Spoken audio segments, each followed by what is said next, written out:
There are two lens markers on your camera for your kit and your prime.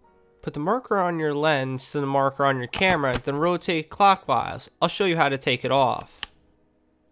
Then to take it off, press the release button and then turn it the opposite way you put the lens on.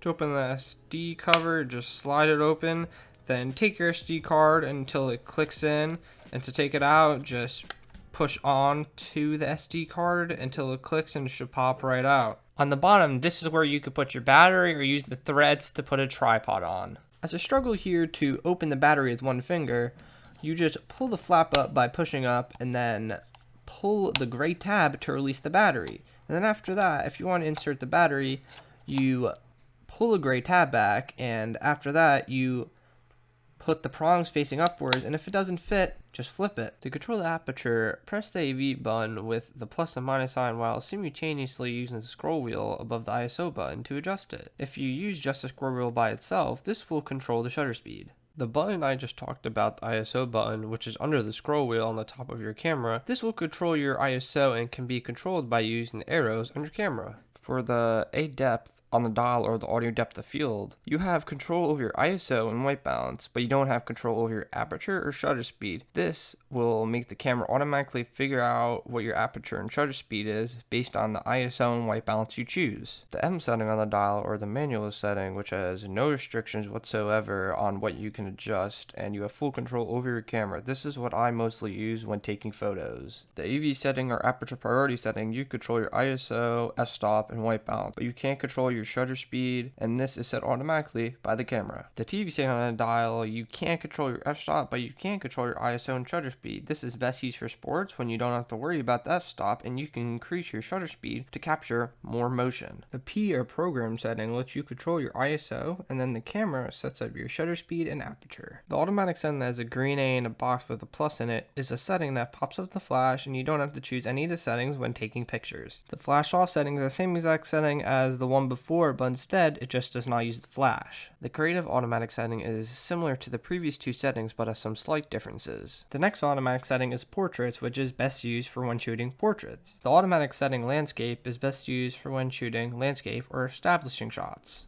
Another automatic setting, the close-up, is best used for when shooting close-up to your subject. The sports setting is best used when you don't want to use the manual TV settings and still want to get a fully automatic shot. The automatic setting night portrait is best used when you want to shoot automatically at night when there's a low light setting. The very last setting, the video setting, is when you're done shooting photos and you want to shoot some video. The on and off lever is right next to the dial that has all the different settings that I just talked about. The button on your grip is what you use to take pictures with your Canon T3i. The buttons just below the arrows is just for when you want to play back your clips, and the trash can right beside it is to delete any clips that are unwanted inside your camera. Those were some of the basics of how to start using your Canon T3i. If you have any questions, ask them down below and I'll be happy to answer them.